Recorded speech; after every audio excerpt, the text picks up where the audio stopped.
ఎవరిని మోసం చేస్తున్నా?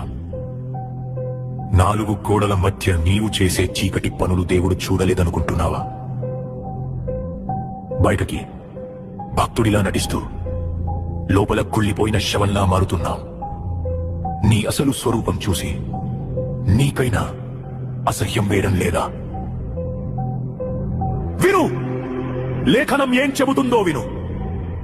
కుక్క తాను కక్కిన దానికి తిరిగినట్లు మూర్ఖుడు తన మూర్ఖతను మరల చేయును.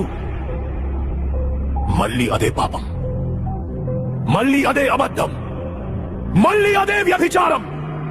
కక్కిన వాంతిని తినే కుక్కకి పదే పదే పాపం చేసే నీకు తేడా ఏముంది? నువ్వు మనిషివా లేక ఆత్మ చచ్చిపోయిన మృగానివా? నువ్వు చచ్చిపోతున్నావు. నీ ఆత్మీయ జీవితం శవంలా మారి కుళ్ళిపోతుంది. దేవుని కృపను నీవు అలుసుగా తీసుకుంటున్నావు. ఆయన ప్రేమిస్తా